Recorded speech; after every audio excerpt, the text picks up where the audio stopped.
Bonjour à tous. Donc un petit compte rendu de ce qui s'est passé ces derniers jours. Donc quelque chose de pas rigolo du tout. J'ai dans mon aquarium des plantes et je mets du CO2 à ces plantes. Voilà, le CO2 c'est le gaz. En l'occurrence là c'est le gaz du SodaStream qu'on met dans ces petites bubules, les petites bubules qu'on met dans l'eau avec la machine. J'ai un détecteur de CO2 qui doit être toujours au vert. Et l'autre jour, j'ai remarqué que mon CO2 était au bleu. Quand c'est au bleu, ça veut dire qu'il n'y en a pas qui se diffusent. Donc je regarde mon appareil en dessous avec le manomètre et je me rends compte que le bulleur, il donne vraiment rien du tout. Donc je l'augmente un petit peu et je me dis, il faut que je surveille s'il reste constant le débit. Et j'ai oublié, je suis partie travailler. Quand je suis revenue à 4h30, j'avais mes 3 tétras rouges à la surface, mes petits pandas blancs qui étaient sur le côté en train de nager, et mon détecteur de CO2 était au jaune. Donc autant vous dire, c'est overdose de CO2 dans l'aquarium. Zelda, la combattante, elle est très bien, elle, ma foi. Donc j'ai vite sorti le petit monde qu'elle est pas bien. Donc bon, les tétras sont décédés malheureusement. Et mes petits blancs, là, mes petits pandas, je les ai mis dans de l'eau osmosée, ça veut dire de l'eau où il n'y a rien du tout dedans. Et dans un pot à part, avec un peu de chauffage. Et ils se sont bien remis, heureusement. Et j'ai perdu mes 3 petits tétras. Donc, tant pis. Je ferai attention maintenant. Zelda, elle, bof, rien du tout. Hein. Et je me suis fait aussi des crêpes. Alors, je vous montre des crêpes, tout le monde sait faire. Hein. Mais des crêpes quand on n'a pas de lait. Donc moi, j'ai pas souvent du vrai lait à la maison. Donc j'ai composé du lait avec du Régilait. Donc ayez toujours une petite boîte de Régilait chez vous quand vous ne buvez pas de lait. Voilà, sinon après, vu que j'étais malade, il fallait que je me compose des petites choses. Parce que moi, aller chez le médecin, j'ai pas le temps. Myristat. Le Myristat, je m'en sers pour diluer les huiles essentielles. J'ai besoin de moins en mettre pour en avoir une plus grande quantité. Je trouve ça sur Aromazone. Et ça aide à diluer les huiles essentielles. Donc je rappelle, hein, les huiles essentielles, on n'utilise pas si on est enceinte. Ou alors on peut la lavande. La lavande, elle n'a pas trop de contre-indications. Elle est bonne pour plein de choses. Et je ne pense pas que même pour les femmes enceintes, moi j'en ai utilisé enceinte de la lavande. Moi la lavande, c'est pour moi un déstressant, un décontractant. Bon, je rajoute d'autres choses dedans. Parce que moi j'en vaporise par exemple sur mon oreiller, avant de me coucher dans ma chambre. Je m'en sers pour plein de choses. Oui, pour les piqûres d'insectes. Déjà, si on a de la lavande, mais de la bonne, de la vraie, on peut faire plein de choses avec. Sinon, qu'est-ce que j'ai fait déjà comme synergie? Donc là, oui, je prépare des synergies parce que j'en avais plus. Et je fais plusieurs synergies pour aussi bien mettre dans mes produits d'entretien, quand j'en mets un petit peu, pour aromatiser simplement, pour donner une bonne odeur. Pas trop pour le pouvoir traitant. J'en utilise peu dans les produits d'entretien. Je préfère utiliser des fragrances qui sont beaucoup moins chères et moins actives, on va dire. J'en utilise, là comme je suis malade, je vais l'utiliser pour ma maladie. Je me soigne quand même pas mal avec les petits bobos. Hein. Vous voyez, là, je dois avoir une rhinopharyngite, un truc comme ça. J'ai dû quand même prendre de l'ibuprofène parce que les maux de tête étaient très très très présents alors que je ne suis pas migraineuse de nature. Donc je me suis aidée un peu d'ibuprofène et d'une synergie que je mets sur les tempes. Donc je n'ai plus, parce que la synergie je l'ai faite il y a au moins 1 an. Hein. Dans un petit roll-on. Je crois qu'il y a de la lavande d'ailleurs dedans. Il y a de la lavande, un peu de menthe. Pas beaucoup, un petit peu. on va dire une dizaine de gouttes de lavande, 5 gouttes de menthe. Et je sais plus quoi. Mais oui, ça fait un petit moment que je l'ai faite. Mais j'avais trouvé la recette sur Internet. Hein. Et je ne l'ai plus dans mon livre. Je regarde là, mais je ne l'ai plus. Parce qu'après, on s'en fait un truc qui dure des lustres. Hein. J'avais fait des roll-on pour les piqûres d'insectes. Mais ça, j'en avais déjà parlé dans une vidéo précédente. Donc, telle une parfumeuse avec un grand nez, je renifle. Et je crée un petit peu mes synergies avec ça.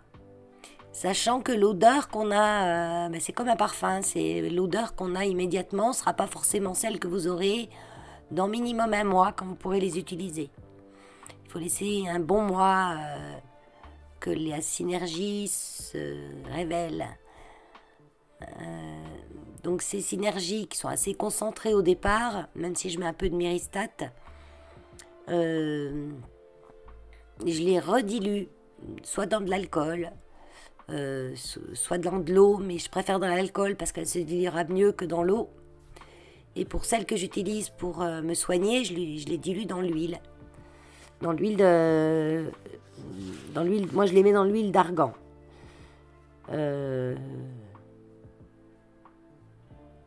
Vous pouvez les mettre dans une autre huile. Mais moi j'aime bien l'huile d'argan parce qu'elle n'est pas trop grasse, elle laisse pas trop de films gras sur la peau. Et elle n'a pas d'odeur. Donc elle ne dénature pas l'odeur de votre synergie d'huile essentielle. Je vous donne une des petites synergies que je fais par exemple pour la détente. Pour la détente, on a pas mal d'huiles qui sont efficaces. La lavande, je réfléchis en même temps que je vous parle. Hein. La lavande, la verveine, le petit grain bigarade aussi. Et l'autre que je me souviens plus. Je me souviens plus. Attendez, je cherche dans mon livre en même temps que je vous parle. Je me souviens plus du nom. Non mais j'ai des trous de cerveau là. Je sais pas si cette maladie, c'est le Covid que j'ai chopé, ça se trouve. Je l'avais pas attrapé encore. Hein. Et pourtant j'en ai fréquenté des Covidiens. Et je l'avais pas attrapé. Mais bon, je pense plus que c'est une bonne rhinopharyngite. Vu que je m'étais pris la sauce au refuge. Un après-midi où il n'y avait plus toute l'après-midi. J'étais trempée jusqu'au slip. La marjolaine à coquille. J'ai pas trouvé dans mon lit, ça m'est revenu dans ma tête. Hein. La marjolaine à coquille. Donc je mets 10 gouttes de lavande, 5 gouttes de petits grains bigarade et 5 gouttes de marjolaine à coquille. Qu'est-ce qu'on peut mettre aussi, soit la lavande, si vous n'avez pas, vous remplacez par de la verveine.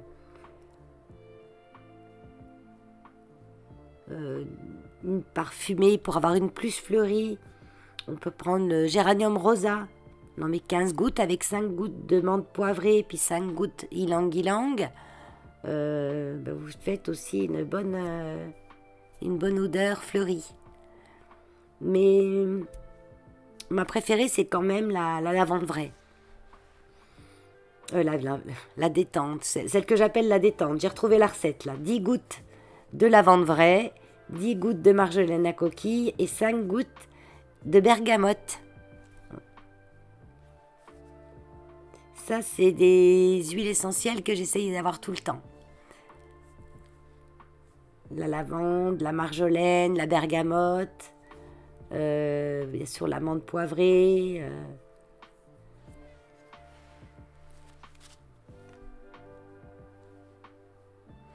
Puis après, j'ai des petits flacons alors toujours dans des flacons ambrés. Hein. Les huiles n'aiment pas du tout être dans des flacons transparents. Ça les dénature en fait, la lumière.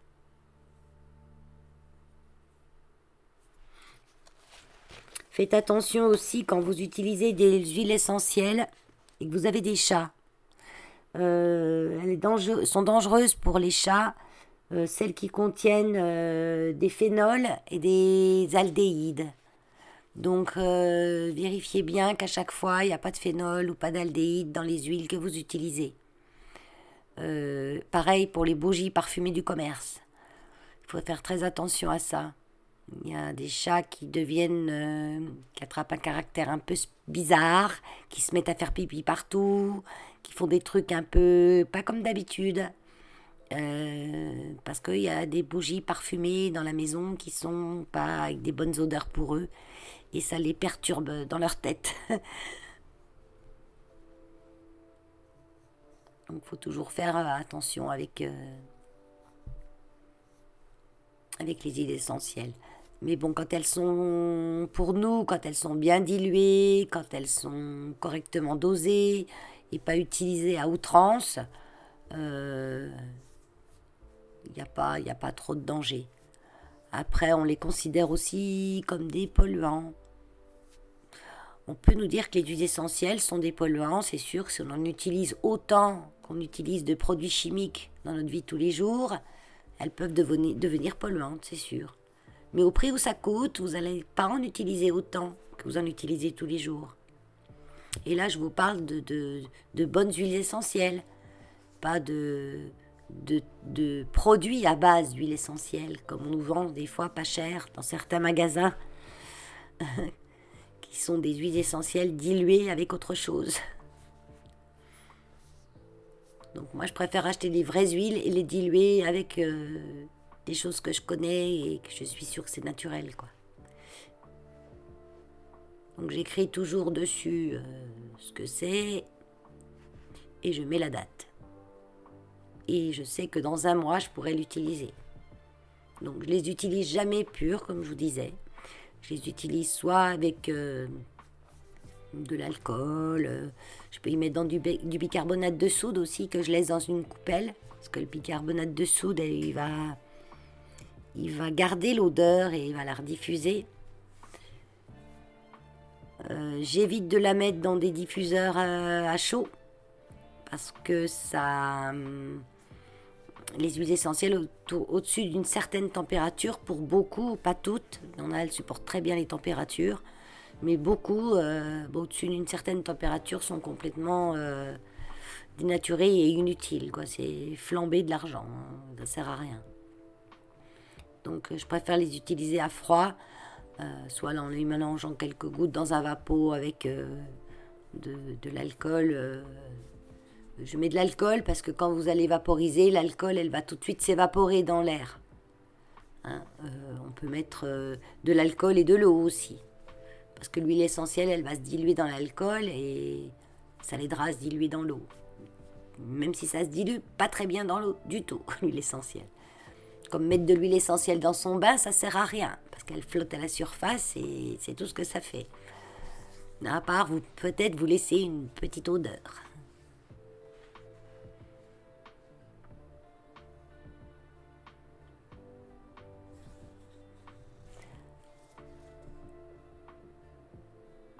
Donc j'ai mes petits flacons à compte-gouttes.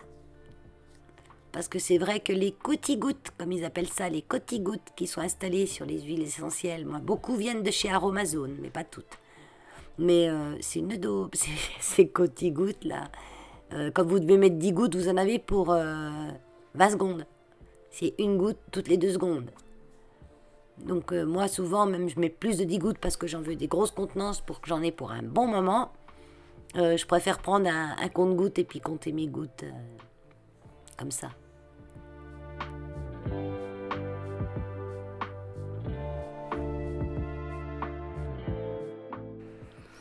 Alors, je vais en revenir sur le myristate, je vous ai montré tout à l'heure, que j'utilise pour un peu diluer mes huiles. C'est le myristate d'isopropyl. Bon, moi je le trouve sur Aromazone, mais vous pouvez le trouver sur d'autres sites sous le même nom. C'est un produit qui est un peu huileux et alcoolisé. On s'en sert en parfumerie. Donc on peut aussi bien le mettre dans les produits normaux que même sur la peau, hein, ou on s'en sert aussi pour qu'ils tiennent mieux les odeurs dans les bougies. Hein, il emprisonne en fait l'odeur, en gros, hein, sans rentrer dans les détails la composition du truc. Hein, mais on va dire, c'est un alcool huileux qui est fait à base de coco, je crois. Il tient bien la température, c'est pour ça on le met dans les bougies quand on utilise de l'huile essentielle dans les bougies, parce qu'il va augmenter le pouvoir du point éclair de l'huile essentielle. Une huile essentielle, on va dire, par exemple, je sais pas moi, quand je vous donnais ma synergie détente avec lavande, marjolaine et bergamote, on va atteindre, en mélangeant ces 3 huiles, un point éclair à 58%, 58 degrés. C'est-à-dire que dès que ça atteint 58 degrés, l'odeur, pouf, elle part. Le myristate, il va augmenter cette résistance à la chaleur de l'huile essentielle. Donc comme moi, je fais des synergies aussi bien pour les bougies que pour vaporiser dans l'air, que pour mes produits de beauté, que pour... j'ai besoin de quelque chose pour les diluer, qui aille dans tout ça. De quelque chose d'universel. Si vous voulez faire que du produit à vaporiser dans l'air, vous les mélangez simplement avec de l'alcool et ça ira. Si vous voulez pour vous les mettre sur le corps, vous les mélangez simplement avec de l'huile. Parce qu'on va éviter de mélanger trop de trucs avec de l'huile, avec de l'alcool pour se mettre sur le corps, même si il n'y a pas trop de risques. Quand vous mettez des parfums, c'est de l'alcool. Hein. C'est mélangé, c'est des fragrances mélangées avec de l'alcool. Donc j'ai essayé une fois de faire un parfum. C'était presque ça. Presque j'aimais, presque. Il y avait un petit quelque chose qui me gênait dedans et j'ai jamais su quoi. Parce que quand on mélange, je vous dis, quand on fait une synergie d'huile, au bout d'un certain temps, il va se mettre une odeur plus qu'une autre. Et après, ça va encore se mélanger une odeur plus qu'une autre. Là, je vous montre un petit peu les huiles que je vais utiliser. Mais on n'y voit rien. Donc, je vais vous les dire de toute façon. Au final, parce que quand vous faites une synergie pour un parfum, vous la préparez, au bout d'un mois, vous avez une certaine odeur et après, vous allez la mélanger avec de l'alcool pour faire votre parfum. Vous allez mélanger, moi je ne sais pas, une 50aine de gouttes dans 50 millilitres d'alcool. Et vous allez laisser traîner ça dans un coin, le laisser mûrir, s'embellir pendant encore 1 mois ou 2. Et voire plus. On le laisse en cuve, comme on dit. Un parfum, ils ne vous le fabriquent pas, ils ne vous le vendent pas le lendemain. Il est longtemps dans des cuves avant d'être vendu. Et après, il y a une odeur qui vient. Et si cette odeur, il y a quelque chose qui ne vous plaît pas dedans, vous ne sauriez même pas dire laquelle huile vous avez mis en trop ou en pas assez dedans. Parce que plus aucune huile n'est présente, en fait, en odeur. On n'arrive plus à distinguer les unes des autres. Donc, déjà, j'essaye de ne pas mélanger plus de 3 huiles essentielles. Parce que plus de 3, c'est encore pire, qu'on ne peut pas corriger. Hein. Mais après, moi, celui que j'avais fait, j'avais mélangé au moins 4 ou 5. C'est pour ça que j'ai jamais su laquelle dedans avait pas fait l'affaire. Ou j'avais mis trop, ou pas assez. Ça s'invente pas de faire un parfum, hein. C'est compliqué. Mais j'ai quand même réussi à avoir un parfum qui était pas trop mauvais. Et qui tient super bien. 2 jours après, je le sens. Moi, je le sens encore sur mes habits, quoique là, je me renifle, mais je sens plus ma préparation que j'ai faite pour ma crève qu'autre chose. Donc, je vous la donne, la recette de ma préparation, si je la retrouve, parce qu'il faut les dosages. Je l'avais mise exprès de côté. Elle est où? Là. Oui. Donc, j'ai mis... Alors là, j'ai parlé en millilitres. On peut dire en grammes. Parce qu'en gouttes, ça fait beaucoup. Parce que je m'en suis fait quand même une bonne petite dose. Donc je vais vous dire en grammes. Hein. Il vous faut une balance de précision. Moi j'ai mis 1 gramme d'eucalyptus radié. Non, je précise eucalyptus radié. Parce que vous avez le globulus, vous avez différents eucalyptus qui ne sont pas utilisés de la même manière. J'ai mis du Ravinstara. Ravinzara. Ah, j'arrive jamais à le dire. Je vous le note. Pareil, 1 millilitre et 1 millilitre de lavande fine. Tout ça, je l'ai mis dans 30 millilitres d'huile d'argan. Argan, si vous n'avez pas, prenez autre chose. Une autre huile. Tournesol, si vous voulez. C'est juste pour en fait que les huiles se mélangent et que la synergie se fasse. Normalement, on devrait la préparer au moins une semaine avant de l'utiliser. Mais on ne sait pas qu'on va être malade une semaine avant. Donc si vous en avez encore, c'est très bien, mais quand on n'en a plus. Donc moi, je l'ai faite, je l'ai utilisée tout de suite. Et je l'applique sur le torse, sur la poitrine, comme du Vicks. Ouais, si vous connaissez le Vicks Vaporub. J'en mets au moins 5-6 gouttes dans ma main et je me masse sur la poitrine. Et j'en mets encore 2-3 gouttes dans ma main et je masse sur mes avant-bras. Et ça me va pas trop mal.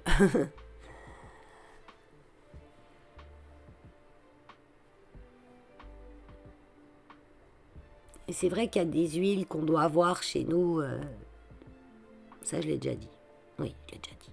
Enfin, chez moi, je trouve que ça va bien. Et d'ailleurs, il faudra que je refasse ma petite panoplie parce qu'il m'en manque pas mal. Donc du coup, bon, ça m'arrive de remplacer une par une autre hein, qui a à peu près les mêmes propriétés. Le Ravintsara est bien pour les états grippaux. Et en même temps, il repousse le virus, paraît-il. Peut-être pour ça que j'ai jamais attrapé le Covid. Donc peut-être je l'ai eu et puis j'ai dit, oh c'est une bonne crève. Ça se trouve c'était ça, hein. On n'en sait rien. Moi je ne vais pas faire des tests hein, rien que j'éternue. Hein. En tout cas, j'ai personne de mon entourage qui l'avait et qui l'a eu. Moi ça fait petite semaine là que je suis malade et non, je pense plus à une bonne une bonne rhino. Donc ça c'est l'huile d'argan. Donc moi je les conserve tout au frigo les huiles, pas les huiles essentielles, hein, les huiles végétales. Donc elle est un peu, j'ai sorti avant mais elle est un peu figée. Et toujours j'écris bien dessus ce que c'est. Parce qu'après je m'y perds.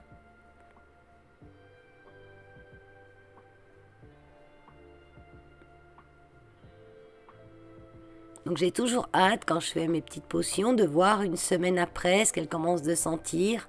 Mais c'est vrai que j'ai une semaine minimum avant de les utiliser. Mais si on peut attendre 15 jours, 3 semaines, c'est encore mieux.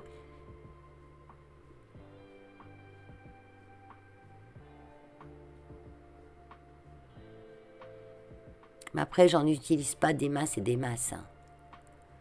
C'est vrai que, vous voyez, mes 3 petites bouteilles, là, elles vont me faire l'année, quoi.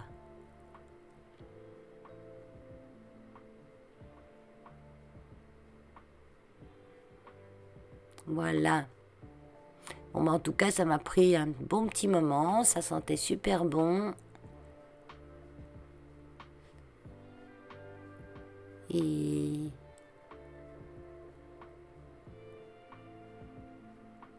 quand je suis dans mes boîtes d'huile essentielle, ça me prend un moment. Voilà. Allez, je vous abandonne. Et après, cette semaine aussi, je me suis occupée de mes plantes. Mais ça sera le sujet d'une autre vidéo, parce que sinon, ça va prendre trop longtemps. Je vous donnerai des nouvelles de toutes mes petites plantes. Enfin non, j'ai fait que le bas. Faut que je m'occupe du haut, mais que le bas, déjà, ça prend du temps. Sur ce, je vous dis bye bye. À bientôt.